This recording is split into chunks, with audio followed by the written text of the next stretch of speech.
Hello दोस्तों, कैसे आप सभी। मैं वीके सिंह आप सभी का मैं वीके सिंह में स्वागत करता हूं और मैं आशा करता हूं कि आप सभी स्वस्थ होंगे, मस्त होंगे और अपनी पढ़ाई व सेहत का भी अच्छे से ख्याल रख रहे हैं। तो आज एसआई का शायद 8th सेशन रहने वाला है और एसआई की जितने भी छोटे छोटे सवाल, बड़े से बड़े सवाल, चाहे वो आपके मेंस के हो, चाहे सीपीयू के हो, चाहे सीएचएसएल के हो, चाहे सीडीएस के हो, यहाँ कहीं भी एसआई आती है तो वो पूरी के पूरे सवाल, वो पूरी के पूरे कॉन्सेप्ट, जिन प्रकार से सवाल बन सकता है या फिर इस प्रकार का कभी पेपर में सवाल आया है, तो वो सारी एस्पेक्ट अपन लोग डिस्कस करते जा रहे हैं।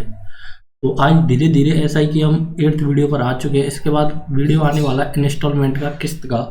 और किस्त का वीडियो इतनी मज़ेदार तरीके से आने वाला है कि आपको एक बार पढ़ने के बाद कोई प्रॉब्लम आएगी नहीं किस्त में। क्योंकि होता क्या है कि लोग किस्तों को पढ़ाते तो हैं लेकिन उस तरीके से नहीं पढ़ाते जिस तरीके से पढ़ानी चाहिए।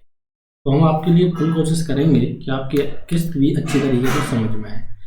तो अगर वीडियो से आपको फ़ायदा होता है तो चैनल सब्सक्राइब कर सकते हैं, शेयर भी करें तो थोड़ा सा हमें सपोर्ट करेंगे अगर शेयर की तो आपने, और इनके माध्यम से आप हमसे जुड़ भी सकते हैं। तो बिना किसी देरी के हम आते हैं अपने पहले सवाल पर, और पहला सवाल है आपकी स्क्रीन पर।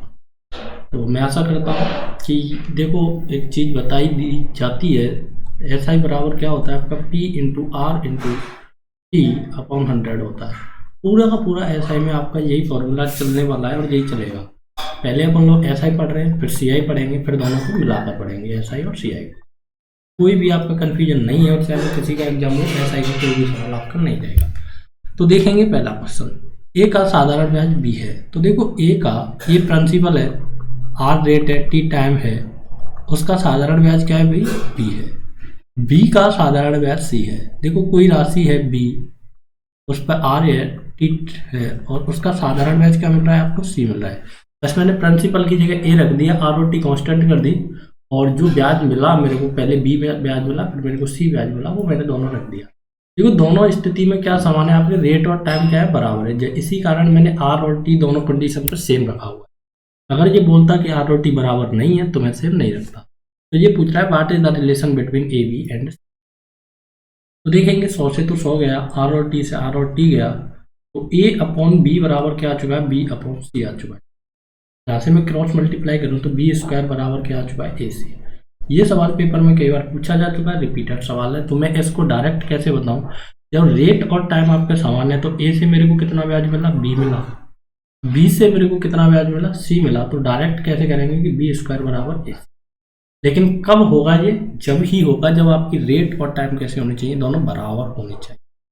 अब देखेंगे नेक्स्ट सवाल। देखो, इस प्रकार के सवाल पेपर में बहुत पूछे जाते हैं, कई तरीके हैं करने के, लेकिन जो सबसे सटीक है, बिना कोई ट्रिक वाला तरीका, हम उन्हीं पर फोकस करते हैं। ट्रिक के साथ हम कभी नहीं जाते हैं, ना जाएंगे। कि 1200 रुपये की राशि, सेकंड सवाल है, 3 साल में प्राप्त साधारण ब्याज 1000 रुपये की राशि से प्राप्त साधारण ब्याज से 30 रुपये अधिक है, तो what is the rate of interest पूछा है कि रेट ऑफ इंटरेस्ट क्या है। तो देखो, तरीका नंबर पहले देखो, 1200 रुपये की राशि पर मैंने 3 साल के लिए आर रेट से पैसा जमा किया, फिर वही 1000 रुपये की राशि पर 3 साल के लिए मैंने आर रेट से पैसा जमा किया, तो इन दोनों का अंतर मेरे को क्या दिया है, 30 रुपये का अंतर दिया है। तो एक तो तरीका आपके पास ये होता है कि आप इस तरीके से सवाल बनाएं। तो देखो, 2 जीरो से 2 जीरो, 2 जीरो से 2 जीरो, यहाँ से क्या आ चुका है, 48 आर आ चुका है, यहाँ से 30 आर आ चुका है, और ये कितना बच गया आपका, 30 बच गया। तो यहाँ से क्या बच गया आपका, 12 या 36 होता है, सॉरी 48 नहीं, ये 36 आर होता है। तो 6 आर की वैल्यू क्या आ गई, 30 आ गई, तो आर की वैल्यू क्या आ गई यहाँ से। तो रेट क्या है आपकी, 5% का रेट है। तो इस प्रकार से आप इस सवाल को करेंगे, लेकिन पेपर में ये इस प्रकार से नहीं बनाना है। तो वो कैसे बनाना है, देखो, 1200 और 1000 रुपये की मैंने राशि जमा की, अब ये मेरे को 30 रुपये अधिक मिल रहे हैं। वो किस कारण मिल रहे हैं, क्योंकि इन दोनों में अंतर कितने का, 200 का। 200 का मैंने 8% रेट पर 3 साल के लिए जमा कर दिया, तो मेरे को कितने रुपए का अंतर क्रिएटिव हो रहा है, 30 रुपये का। तो मैं केवल और केवल क्या निकालूंगा, अंतर ही निकालूंगा। तो यहाँ से ये 10 टाइम गया और ये आ गया 10/5, सॉरी 10/2, तो इसे बोलते हैं 5। तो जो रुपया बढ़ा है, कितना रुपया बढ़ा, इन दोनों का अंतर 200। 200 रुपये के कारण ही आपका ब्याज बढ़ा है, तो केवल और केवल 200 पे ही कैलकुलेट कर ली जाए तो ही आपकी वही रेट ऑफ इंटरेस्ट आ जाएगी। तो बड़ी आसानी से आप इस सवाल को बना पाएंगे। देखेंगे नेक्स्ट सवाल। इसी प्रकार का सवाल, कोई भी दिक्कत नहीं आनी चाहिए। दो समान धनराशि, देखो इसने प्रिंसिपल दोनों केस में क्या कर दिया है जी, इक्वल कर दिया है। राशि दो भिन्न भिन्न बैंकों में 15% वार्षिक साधारण ब्याज की दर से क्रमशः 3.5 साल और 5 साल के लिए निवेश किया जाता है। इन दोनों से प्राप्त साधारण ब्याज में कितने का अंतर है, आपका 144 रुपये का अंतर है। तो निवेश की गई राशि क्या है। अब देखो दोनों केस में आपका P1 और P2 केस है इक्वल है, तो दोनों केस में क्या है, मान लो वो 100% है, ठीक है।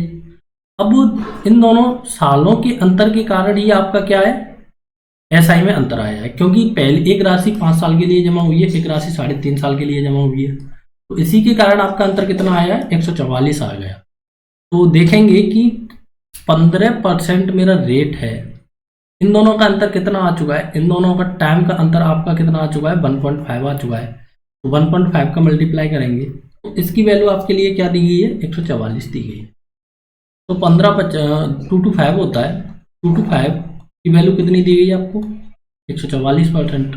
आपको प्रिंसिपल प्रत्येक निवेश की राशि क्या है, क्योंकि प्रत्येक निवेश इक्वल है, तो आपको 100% की वैल्यू चाहिए। तो 144 मल्टीप्लाई 100 अपॉन 2 to 5, मैं नीचे की जीरो एक ऊपर बढ़ा देता हूँ, ठीक है। तो ये कितने बार गया आपका, 9 टाइम गया। तो ये कितने बार गया, हाँ 40 बार।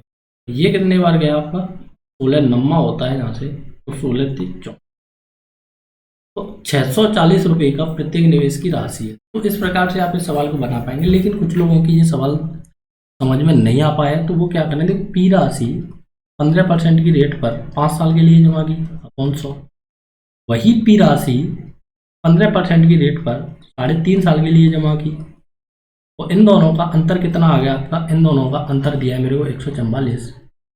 आप इस तरीके से भी इस सवाल को कर पाएंगे, इसमें कोई भी दोहराई की बात नहीं है, सॉल्व करके देख सकते। अब देखिए नेक्स्ट सवाल पर। एक व्यक्ति समान धनराशि दो भिन्न भिन्न बैंकों में जमा करता है। तो पहले बैंक में 4% की रेट से 4 साल के लिए और दूसरे बैंक में 5% की रेट से 3 साल के लिए निवेश करता है। इन दोनों से प्राप्त साधारण ब्याज में 80 रुपये का अंतर है। ये रुपये होना चाहिए, परसेंटेज नहीं होना चाहिए। 80 रुपये का अंतर है, तो प्रत्येक निवेश की राशि क्या है। अब देखो ये सवाल देखते ही आपको होना चाहिए कि 4% की रेट से 4 साल के लिए, 4% की रेट 4 साल, 5% की रेट 3 साल, तो इन दोनों का अंतर मेरे को क्या दिया, 80 रुपये दिया है। तो 16 माइनस 15 की वैल्यू क्या दी है मेरे को, 80 दी है। एक की वैल्यू क्या दी है मेरे को, 80 दी है। तो मेरे को पूछा गया है 100 की वैल्यू, तो 100 की वैल्यू क्या होगी, 60,000। लोगों को फिर से समझ में नहीं आया, उनकी समझ में नहीं आया, वो क्या करेंगे कि देखो दो समान राशि है, तो मान लो कि x रुपये की राशि थी, 4% की रेट से 4 साल के लिए निवेश की ऑन 100, वही x रुपये की राशि 5% की रेट से 3 साल के लिए निवेश की, और इन दोनों के साधारण ब्याज का अंतर क्या है, 80 रुपये। तो इस प्रकार से भी आप इस सवाल को करेंगे तो भी आपका आ जाएगा। मैं एक बार इसे करके बता ही देता हूँ कि देखो x अपॉन 100 क्या आ चुका है मेरा, कॉमन आ चुका है दोनों जगह से, जहाँ से 16 बचा यहाँ से 15 बचा, की वैल्यू क्या है आपकी 100 है। x अपॉन 100 मल्टीप्लाई, देखो यहाँ कितना बचा, 1 बचा अपॉन 80, तो x की वैल्यू क्या आ गई यहाँ से, तो 0 और बढ़ा देना आपको। तो दोनों प्रकार से आप सवाल को कर पाएंगे, कोई भी दुविधा वाली बात इसमें नहीं है। देखेंगे नेक्स्ट सवाल आपकी स्क्रीन पर, आप इसे करने की भी कोशिश कर सकते हैं, लेकिन नहीं हो रहा है तो देखो दो समान धनराशि, मतलब P1 बराबर P2 बराबर जो भी मानना चाहे, 100 मान लीजिए, x मान लीजिए, k मान लीजिए, जो आपको सूटेबल हो वो मान लीजिए, क्योंकि दोनों के दोनों इक्वल होने चाहिए बस। जमा करता है वह पहले बैंक में 6% की रेट से 14 महीने के लिए जमा करता है, दूसरे बैंक में 8% की रेट से 8 महीने के लिए जमा करता है, निवेश करता है। दोनों से प्राप्त साधारण ब्याज में कितने का अंतर है, 250 रुपये का अंतर है। तो वाट इज द प्रत्येक निवेश, तो प्रत्येक निवेश की राशि क्या है, कि मतलब मेरा मूलधन क्या है, इसके बारे में उसने पूछा है। तो मैं एक चीज बता दूं आपको पहले, देखो 12 महीनों को आप क्या लिखते हैं, 1 साल लिखते हैं, तो 14 महीनों को क्या लिखेंगे, 14 अपॉन 12 लिखेंगे, क्या लिखेंगे इसे 7/6 ईयर। यहाँ से आपको कोई दोहराई नहीं होना चाहिए। 12 महीनों को आप क्या लिखते हैं, 1 साल लिखते हैं, तो 8 महीनों को क्या लिखेंगे, 8/12 ईयर। तो इसे क्या लिखेंगे, बोले तो शुद्ध हिंदी में 2/3 ईयर, ठीक है जी। इसे लिखने में किसी भी स्टूडेंट को कोई भी तकलीफ नहीं होनी चाहिए, क्योंकि देखो ये महीने मैंने किस में कन्वर्ट कर दिए, साल में कन्वर्ट कर दिए। अब देखो 6% की रेट से पहली वाली राशि कितने साल के लिए जमा की, 7/6 के लिए जमा, माइनस 8% की रेट से 8 महीने का मतलब होता है 2/3। इन दोनों का अंतर मेरे को क्या दिया, 250 दिया। ठीक है, इन दोनों का अंतर मेरे को 250 दिया। तो मैं क्या सॉल्व करूंगा, यहाँ से 6 से 6 गया तो 7% माइनस 8 दूनी 16/3% की वैल्यू क्या दिया मेरे को, 250 दिया है। तो 21 माइनस 16/3 की वैल्यू क्या हो गया, 250। यहाँ से कितना बच गया, 5/3% की वैल्यू क्या है मेरा, 250। तो इससे ये गया कितने बार, 50 बार। तो एक की वैल्यू क्या आ गई आपकी, 150।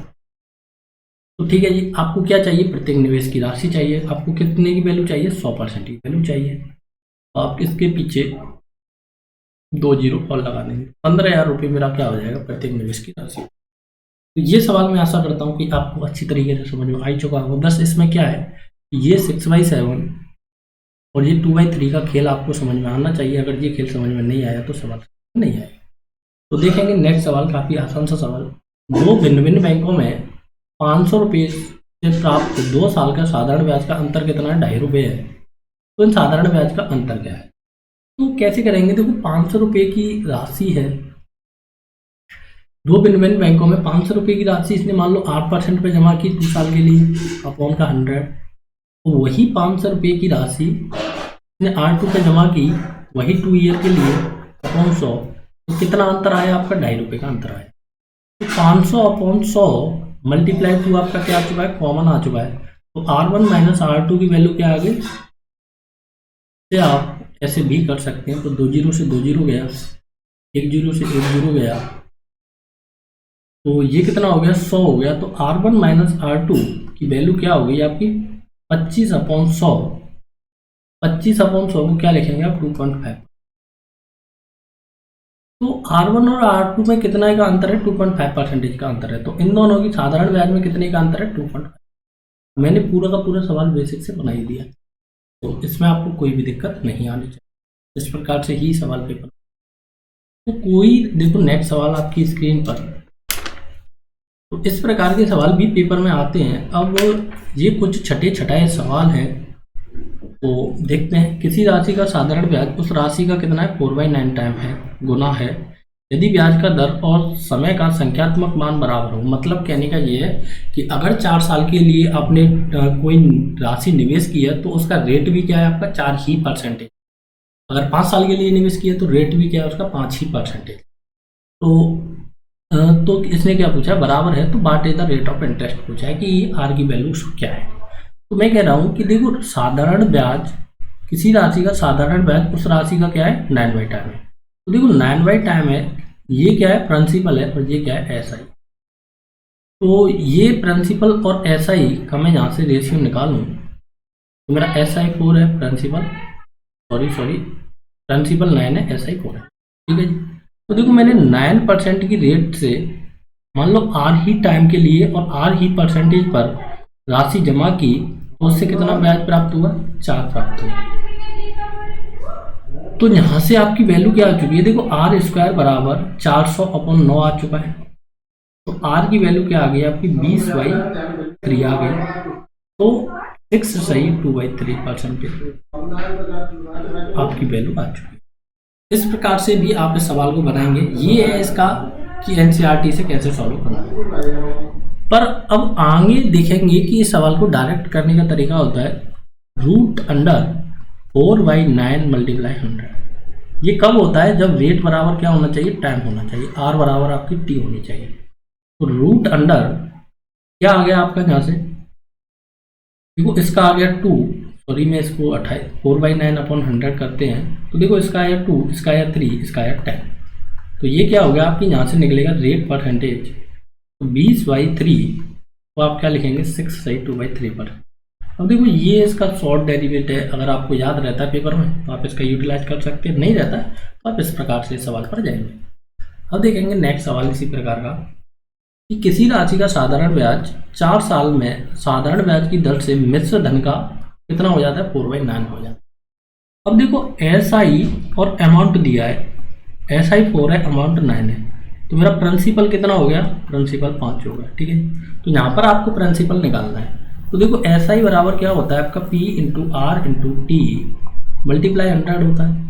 तो देखो 5 रेट है मेरी, रेट कितनी है, सॉरी 5 क्या है मेरा रुपया है, और मेरे को क्या निकालना है यहाँ से, देखो रेट मेरे को पता नहीं है लेकिन टाइम मेरे को 4 साल दिया है अपॉन 100, और ब्याज कितना मिला मेरे को, ब्याज यहाँ से 4 रुपये मिला, ठीक है जी। तो यहाँ से 4 से 4 गया, तो आर की वैल्यू क्या आ चुकी है मेरी 20% आ चुकी है। तो बड़ी आसानी के साथ ये यहाँ से कट गया 20 टाइम, तो आर की वैल्यू 20 निकाल देंगे। देखो ये छोटे छोटे सवाल हैं लेकिन ये आप पर आने चाहिए, अगर ये सवाल नहीं आए तो आपके साथ थोड़ा सा धोखा हो जाएगा। किसी राशि का साधारण ब्याज 5% है, रेट दिया है 5% वार्षिक को किसी निश्चित समय में मिश्र धन का कितना हो जाती है 1/5 गुना हो जाती है। तो देखो ऐसा ही मिश्र धन का मतलब अमाउंट का, तो अगर 5 मेरा अमाउंट है, एक मेरी ब्याज है, तो मेरा प्रिंसिपल कितना है, मेरा प्रिंसिपल है यहाँ से 4। तो ऐसा ही बराबर क्या होता है, ऐसा ही बराबर P into R into T upon 100 होता है। तो देखेंगे कि 4 मेरा क्या है प्रिंसिपल है, रेट क्या है 5% है, मेरे सिर्फ टाइम पूछा है, टाइम टी है अपॉन 100, मेरे को ब्याज कितना मिला 1 यूनिट, तो 20 हो गया जी, और 20 से गया 5 बार, तो टी कितना आ गया मेरा 5 ही है। तो आपसे या तो रेट पूछेगा या फिर क्या पूछेगा, टाइम पूछेगा, दोनों में से एक कुछ भी पूछ सकता है, लेकिन आपको डरना नहीं है। देखेंगे आज का हमारा आखिरी सवाल है, इस सवाल को कैसे बनाएंगे और क्या क्या इस सवाल को बनाने की एक्सपेक्ट हो सकती है। इसके बाद क्या आएगा, उन लोगों का इंस्टॉलमेंट चालू हो जाएगा। किसी निश्चित राशि का 5 साल का मूलधन और एसआई का अनुपात दिया है। देखो प्रिंसिपल और एसआई का अनुपात दिया है आपको 5:2, ठीक है। तो मूलधन और ब्याज का अनुपात पूछा है, रेट ऑफ इंटरेस्ट का मेरे को अनुपात पूछा है। अब देखो एसआई बराबर P into R into T upon क्या होता है जी 100 होता है। अब मेरे को प्रिंसिपल कितना है मेरा 5 है, रेट कितना है मेरे को नहीं पता, टाइम कितना है मेरा 5 है अपॉन 100। अब यहाँ से मेरे को ब्याज कितना प्राप्त हुआ 2 हुआ, तो मैं यहाँ से क्या निकाल लूँगा, रेट ऑफ इंटरेस्ट निकाल लूँगा। तो रेट ऑफ इंटरेस्ट के लिए ये क्या हो गया 25, तो रेट आ गया मेरा ये गया 4 बार 25 चौका 7, तो आर की वैल्यू आ चुकी है यहाँ से 8, ठीक है जी। तो आर की वैल्यू क्या आ चुकी है यहाँ से 8 आ चुकी है। अगर मैंने कोई गलती की है तो आप उसको भी, मूलधन और एसआई का अनुपात ये है 5, रेट ये, तो रेट क्या आ गई मेरी 8 आ गई। तो उसने पूछा है कि मूलधन और ब्याज का अनुपात, ब्याज की दर का अनुपात, मूलधन और रेट ऑफ इंटरेस्ट पूछा है, तो मूलधन तो मेरा 5 है, रेट ऑफ इंटरेस्ट क्या है 8 है। तो यहाँ से आप बड़ी आसानी के साथ इसको निकाल पाएंगे। अगर कोई भी इसमें फिर से एरर रह जाती है, अगर पूरा का पूरे सेशन में देखो कैलकुलेशन होता है मैथ में, अगर फिर भी कोई दिक्कत हो जाती है तो आप उसको भी बता सकते हैं, क्योंकि यहाँ पर ऑप्शन इस कारण नहीं लिए कि ऑप्शन से आपको पता पड़ जाता है कि इतना आंसर आने वाला है, लेकिन अगर आपके पास ऑप्शन नहीं होते तो आप एस्पेक्ट पर थोड़ा सा विचार करते हैं। तो इस प्रकार से यहाँ से ये पूरा का पूरा अपन लोगों ने सवाल डेरिवेट कर पाए। और देखो इस सवाल में और ही क्या हो सकता है, ये रेट ऑफ इंटरेस्ट 8% है, तो परसेंटेज हटाने के लिए 8/100, तो इसे क्या लिख पाएंगे आप 2/25। इस प्रकार से भी आपको अगर ऑप्शन इस प्रकार का दिया है तो ठीक है, नहीं दिया है तो फिर को क्या हटाएंगे हम, परसेंटेज हटाने के लिए 100 लेकर आएंगे। तो इस प्रकार का भी आपको ऑप्शन में कभी कभी दिया जा सकता है, तो ये वेरी करता है ऑप्शन पर कि ऑप्शन किस प्रकार से दिया हुआ है। तो मैं आशा करता हूँ कि ये सेशन आपको काफ़ी हेल्पफुल रहा होगा। और जब भी आप SI पढ़ते हैं तो पहले SI पर अगर आपकी कमांड अच्छी है तो फिर से आपकी CI पर कमांड अच्छी हो जाएगी। अब देखो इसके बाद हम किस्त चालू करेंगे, और किस्तों के लिए जो हमारा सेशन आने वाला है, हम दावा करते हैं कि ऐसा सेशन ना आपने पढ़ा होगा ना ही आप पढ़ेंगे, क्योंकि किस्तों के लिए लोग क्या करते हैं, आपको फॉर्मूले रटाते हैं, लेकिन हम किस्त एक प्रकार से जो दैनिक जीवन की किस्त होती है उसी से रिलेट करने की कोशिश करेंगे। तो किस्त का पूरा 2 वीडियो आने वाला है, तो उन वीडियो को आप एंजॉय कीजिए, और वो वीडियो इतने बेसिक से एडवांस तक जाएगा कि कोई भी सवाल है तो वो छूटेगा नहीं। तो thank you for watching, take care, bye bye.